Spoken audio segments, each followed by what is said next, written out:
Salut, c'est Nip et aujourd'hui dans MTGA Adventure, je vous amène sur une vidéo d'un match que j'ai fait aujourd'hui, hier, enfin récemment en tout cas du coup. Je jouais vert blanc, noir, vampire, je vais y arriver, c'est compliqué. Et en face, il jouait rouge, vert, good stuff. C'est le début d'un Red Green Monsters, je pense en face.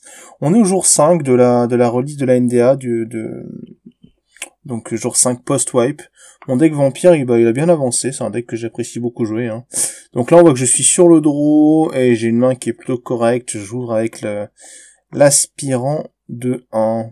Donc mon deck, je suis plutôt content de là où il est, il manque encore quelques cartes, mais vraiment j'aime beaucoup le jouer. Alors là, il joue un Braunfalker, donc à partir de là, je sais que ça doit être un deck qui veut copier le Red Green Monsters, parce que la plupart du temps, quand on rencontre vert rouge en ce moment, c'est du dino. Là, en voyant ça, je me doute que c'est pas exactement du dinosaure, donc je m'attends pas à avoir des Savage Stomp en face, en tout cas pas tout de suite, quoi. Là, il y a un premier choix à faire, parce que je peux Baffling End la bête et l'attaquer pour 2, mais je sais qu'il y a un Abrade au-dessus.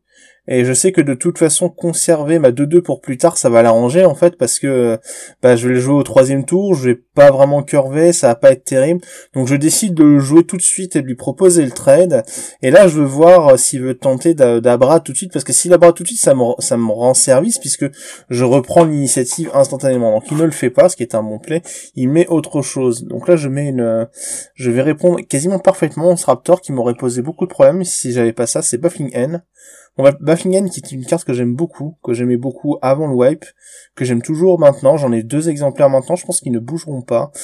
Surtout en ce moment, avec le méta où les gens se cherchent, ils jouent pas tous contrôle, donc ça joue beaucoup de bêtes. Donc en gros, Baffling End, et pour 2, c'est un enchantement qui permet d'exiler une carte de créature qui coûte 3 ou moins, et si jamais le Baffling End est cassé, on donne une 3/3 piète à mon adversaire. Mais la plupart du temps, ça reste sur le board, et même si ça reste pas sur le board, je préfère avoir une 3/3 piète en face que quelque chose qui le fasse rampe, on va dire. Donc voilà. Donc là, on arrive au moment où j'ai quand même mis 2 spells à mon tour, où j'ai pu reprendre l'initiative en jouant une volante et puis l'autre légion. Il décide toujours de ne pas Abrade.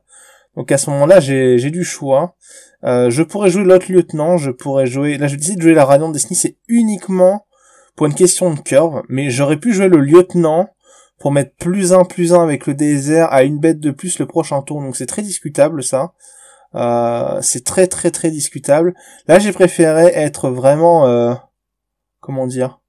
être efficace sur la mana. Je suis pas sûr que c'est le bon choix. Là j'attaque avec la 3/3 parce qu'il peut pas vraiment bloquer. S'il bloque, je pump comme là je fais, et puis je prends sa bête. Donc c'est un petit trick, mais ça me permet de faire un point de dégâts enfin, pas un point de dégâts supplémentaire, en fait ça aurait été pareil. Non, j'ai rien dit. Non, c'était pareil, mais en fait, on va dire que c'était plus élégant. Je pense que non, c'était pas pareil. Je mettais 4. Là, je mets 4, pardon, parce que là, je mets 4 parce que ça doit s'engager. J'ai toujours pas la City's Blessing. C'est pour ça que c'est pas pareil. J'ai gagné 1 point de dégâts dans ça. Donc là, il lâche la Brade. C'est marrant qu'il lâche la Brade, d'ailleurs, parce que, du coup, je sais qu'il reste encore un dégât direct dans sa main. Donc là, je m'attends à ce qu'il y ait quelque chose d'autre qui coûte 2 dans sa main. Et je crois qu'il y en aura pas. Donc là, je pioche un autre Pumper, ce qui était plutôt très très bon. Et je vais décider de jouer les 2 malgré la Brade, parce que je veux activer la bénédiction de la cité. D'ailleurs, je joue dans cet ordre-là, faut aller surtout pas jouer le lieutenant en premier. Là, j'active la City's Blessing et je bourre dans les airs. Donc là, je mets 3, et puis je l'engage sur lui-même pour mettre 4. Voilà, c'est pour ça que je me suis embrouillé tout à l'heure. Parce que là, à partir de maintenant, j'ai la City's Blessing, là, je peux faire le petit move de attaquer et pumper, ce qui est bien pratique avec cette petite bête. Ok. Bon là il joue Monstrosaur et il n'attaque pas parce qu'il est à 10, et que s'il attaque avec le désert sur la table, c'est pas létal mais presque. En tout cas c'est très très proche du létal, trop proche pour lui. Il est à 1 quoi s'il attaquait avec le Monstrosaur. Mais en vrai je sais pas, je sais pas s'il fallait pas pour lui qu'il attaque quand même, parce que là évidemment je vais pas me jeter dans le Monstrosaur, mais je peux quand même l'attaquer comme ça. Et là, je me dis que s'il traîne Monstrosaur contre la 5/4, ça me va. Et du coup, il va pas trade. Et c'est pour ça que je dis que le tour d'avant, à mon avis, il a fait une erreur. Parce que si, dans ta tête, tu ne veux pas bloquer avec ça, autant ne pas attaquer. Je pense qu'elle a eu peur du létal, en fait.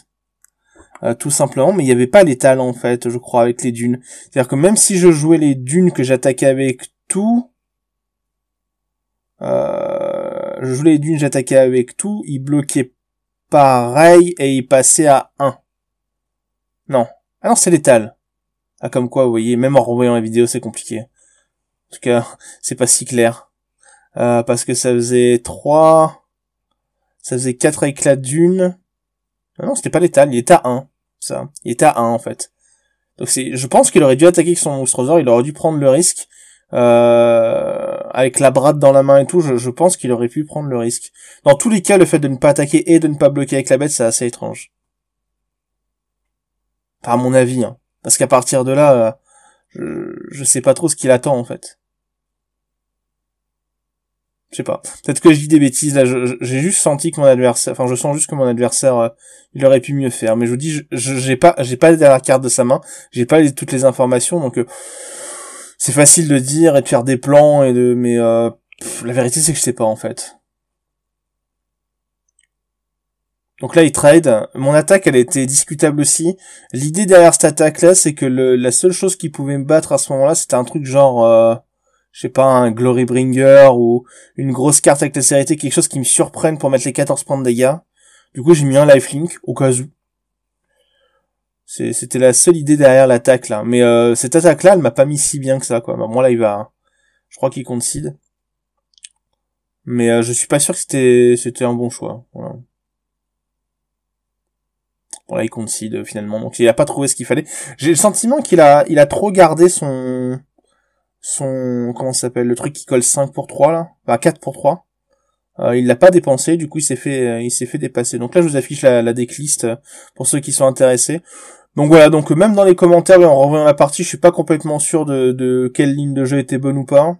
Bon, je pense pas avoir mal joué. Il y a juste le coup du lieutenant là. Il y a un tour qui est très discutable. Mais laissez-moi savoir sur les commentaires. Allez, ciao, bye bye.